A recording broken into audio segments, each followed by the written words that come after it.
సూర్యాపేట మండలంలోని కాసరాబాద్ గ్రామంలో 2 ధాన్యం కొనుగోలు కేంద్రాలను వ్యవసాయ market committee chairman Koppula Venareddy ప్రారంభించి మాట్లాడారు. రైతులకు మేలు చేయాలనే ఉద్దేశంతో నాటి కాంగ్రెస్ ప్రభుత్వం ఐకేపీలను ప్రభుత్వ ధాన్యం కొనుగోలు కేంద్రాలను ఏర్పాటు చేయడం జరిగిందని అన్నారు. సూర్యాపేట మండలంలోని కాసరాబాద గ్రామంలో 2 ధాన్యం కొనుగోలు కేంద్రాలను వ్యవసాయ market committee chairman Koppula Venareddy ప్రారంభించి మాట్లాడారు. రైతులకు మేలు చేయాలనే ఉద్దేశంతో నాటి కాంగ్రెస్ పార్టీ ప్రభుత్వం ఐకేపీలను ప్రభుత్వం ధాన్యం కొనుగోలు కేంద్రాలను ఏర్పాటు చేయడం జరిగిందన్నారు. తేమ యంత్రాలు, ప్యాడీ క్లీనర్లు, కాంటాలు, టర్పాలిన్లు, గనీ బ్యాగుల కొరత లేకుండా చూడాలని సెంటర్ నిర్వాహకులకు ఆదేశించారు. ధాన్యాన్ని ఆరబెట్టి తేమ శాతం తక్కువగా ఉండే విధంగా తూర్పారబెట్టి ధాన్యం కొనుగోలు కేంద్రాలను తీసుకురావాలన్నారు. నాణ్యతా ప్రమాణాలు పాటించిన ప్రతి ధాన్యం గింజను కొనుగోలు చేస్తామన్నారు. కొనుగోలు కేంద్రాలలో రైతులు ఇబ్బందులు పడకుండా అన్ని చర్యలు తీసుకోవాలని తెలిపారు. రైతులు పండించిన వరి ధాన్యాన్ని దళారులకు అమ్మకుండా ప్రభుత్వం అనుమతి ఇచ్చిన వరి ధాన్యం కొనుగోలు కేంద్రాలకే విక్రయించాలన్నారు. వ్యవసాయ అధికారుల వద్ద ఉన్న వరి కోతల వివరాల ఆధారంగా రైతుల ధాన్యాన్ని కొనుగోలు కేంద్రాలకు తీసుకెళ్లేలా ప్రణాళిక చేసుకోవాలని సూచించారు. ధాన్యం కొనుగోలు కేంద్రాల వద్ద రైతులకు కనీస మౌలిక సదుపాయాలు కల్పించాలన్నారు.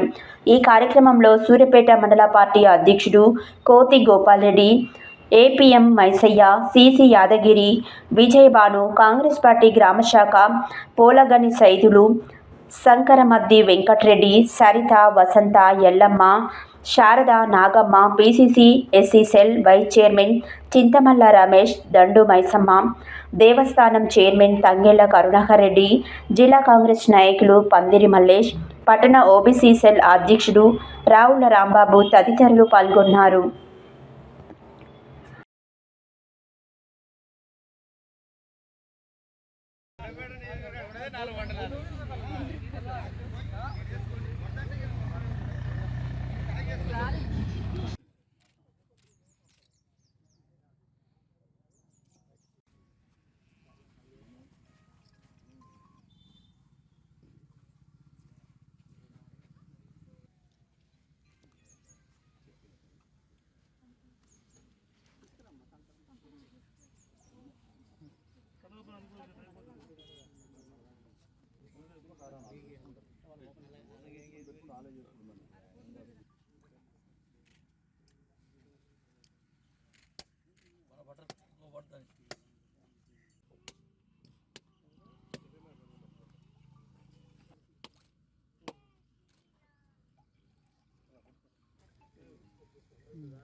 ఉండగానే మాట్లాడలేదు.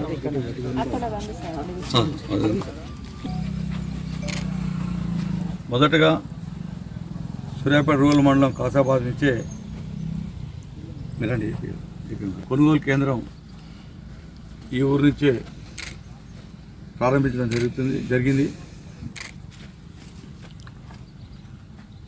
మొత్తంగా ఈ జిల్లా వ్యాప్తంగా 336 కేంద్రాలు ఏర్పాటు చేయడానికి ప్రభుత్వం ప్రయత్నాలు చేసింది.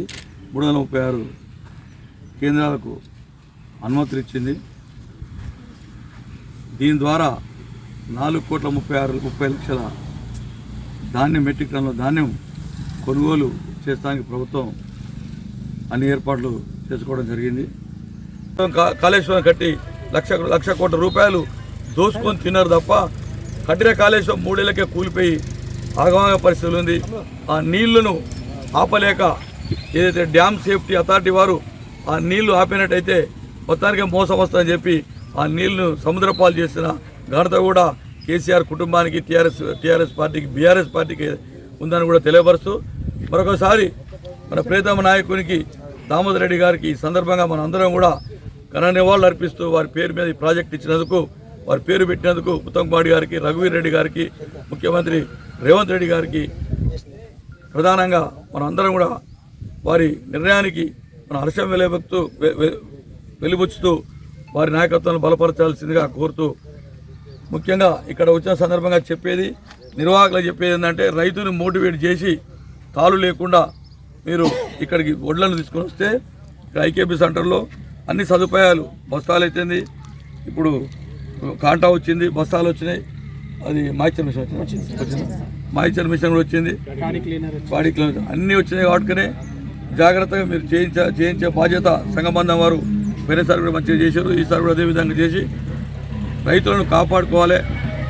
రైతులు కాపాడుకున్నప్పుడే మన ఏదైతే వ్యవస్థ పటిష్టంగా ఉంటుందని కూడా తెలియపరుస్తూ ఈ సందర్భంగా మరొకసారి వారందరికీ కూడా హృదయపూర్వక శుభాకాంక్షలు తెలియపరుస్తూ ముగిస్తాం.